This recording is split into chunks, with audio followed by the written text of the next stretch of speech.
What's up, manga fans, and welcome back to another review of Bleach. This week's chapter 630, The Twine's Twilight. Now, first, I want to apologize for this review coming out so late. Life gets in the way, and as an adult, you have priorities. So, I was very busy today, and I had the very fortunate scenario of my phone breaking today. So, yeah, that really screwed up my day. But this chapter made me feel great or happy despite all the crap I had to deal with earlier.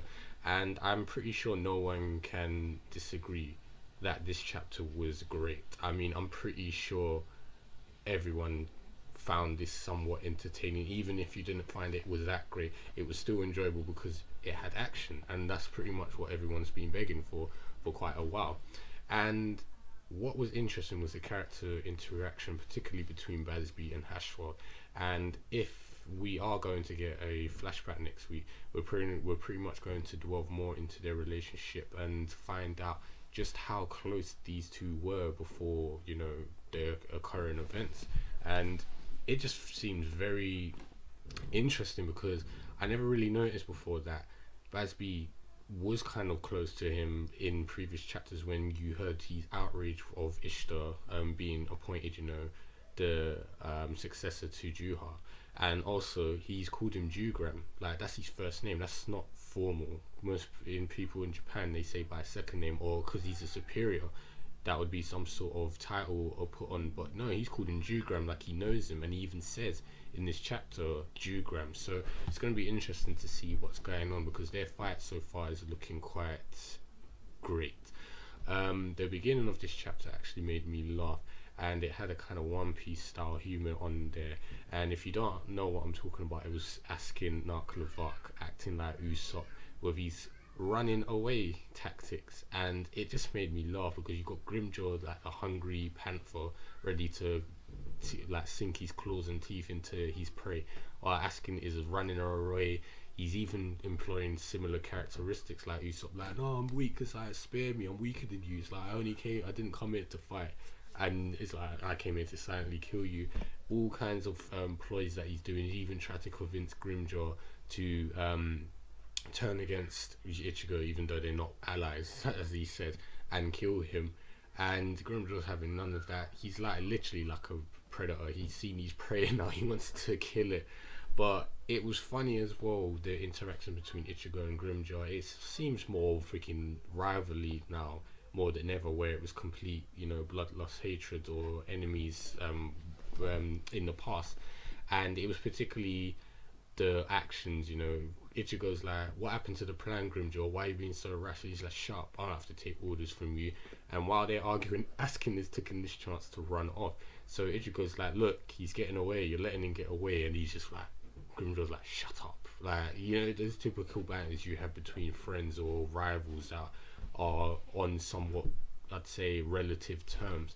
So yeah, that was hilarious. But to be serious, I'm wondering if Askin is just putting on the axe because we've seen what his abilities are, and although he's not the strongest of the elite guards, his abilities are dangerous, and he does have a Volstendig. So I'm wondering if he's legitly running scared because he knows that he's outclassed and not outclassed, outnumbered, and most likely going to be overpowered, or is this some sort of tactic for him? Because we've seen what the death dealing does, and it is a lethal technique when employed and used correctly.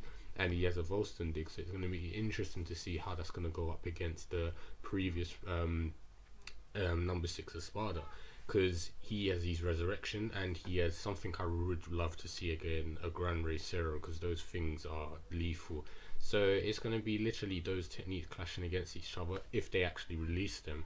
But either way, I'm interested to see what these what this battle is going to be like, because at the moment it seems like Grimmjow is on the hunt as the Panther he is, especially when he transformed his hand into a claw.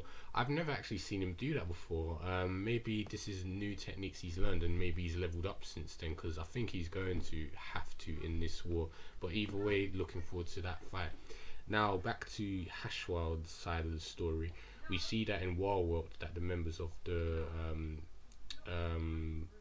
elite guards have been divided off into 5 sections that they have to basically set, and Uri was one of them, and he's not happy with this because he pretty much knows that Ishtar is a double agent. I'm saying this because I know Ishtar is betraying his friends. He's there to somehow do his own plan, and from the look on his face on the other chapters, I think he realizes that he's bitten off more than he can chew when he saw how much power Juha has gained.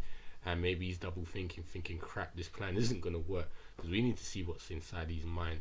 But as I said, this chapter pretty much confirmed Haschwalth didn't trust him back then and doesn't trust him now. And he even told one of the Vanderich to go and follow him because he was careless in letting him go. And now that he's got this kind of, you know, the elite guard's approval and there's no one to watch over him, he's free to do as he pleases. But before one of that Vanderich even gets a chance to even finish what he says to Haschwalth, like, yes sir, he gets a burner finger through the back of the head, out of his eye, and I thought, gore galore.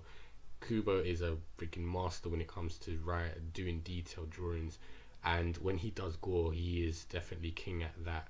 I'd say, I don't know, I haven't really read that many, but as a shonen manga, his gore level is amazing. Obviously I've read more mature manga and this is nothing compared, but yeah, I enjoyed that. It was so abrupt, and Bazz B is just ruthless, and he wasted no time actually attacking Haschwalth, and it was a little interesting scuffle because I assumed that Haschwalth was, like, you know, overpowered. None of the Vanderich were anywhere near him, so for Bazz B to take him on alone made me a bit weary, but he's showing that he is capable of doing something even though he's lost his Volstendig. So and as I said, they both came out of that with minor scrapes and bruises or burns, but you know, it shows that this battle is going to be interesting. But as I said, there was something else I found interesting, that this chapter, after Bazz B, you know, was Haschwalth noticed Bazz B's injuries by Juha. He says, oh, so you weren't chosen and the rest weren't. He's like, that's a shame. And he's like, shame? It's like, you know, the people that were loyal to Juha were either killed or lost their powers. And he's like, I saw this. And it's like for you to say that's a shame, that's a pity. You know, we lost our Volstendig and the others are dead, so how can you say that you knew, didn't you?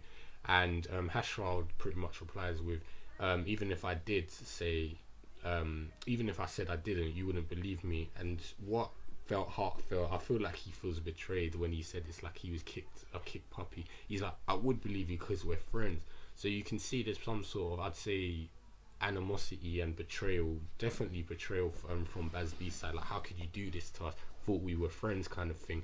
And as I said before, with the whole Jugram thing, they have a history together, and they most likely have known each other on a more friendlier basis and terms, rather than, you know, the formal military situation we see now where he's superior. So it's going to be interesting to see what their backstory is. But yeah, I'm really looking forward to that. As I said, it was good also to, you know, make it very clear that the Ashwin doesn't take all of Quincy's power, because when I saw Bazz B using his power before, I was like, how is he able to use that? I thought he used these powers, but it's just the Volstentig that's been taken, not the complete power. And then obviously, if you're lucky enough to survive, because obviously we're killed. But yeah, the little part at the end where, you know, Bazz B saying, call me Bazz like you used to back in the day, Jugram, back when we, you know, before. And we see a burning city with Bazz B like kneeling down in front of that. So it's going to be interesting to see what this flashback is about, what their history together was. And this is another reason why I think Bleach won't end soon, because we're going to get most likely lots of flashbacks. Hopefully turn back the pendulum, you know, like 1,000-year ago arc where we see how Yamamoto beat Juha back then. Things like that makes me think Bleach has still got more in its tank before it ends. So as I said, I'm looking forward to the rest of the Bleach series. The fights are on now, so we can expect more action, more epic stuff, and hopefully some more interesting backstory and character, you know, interactions like this.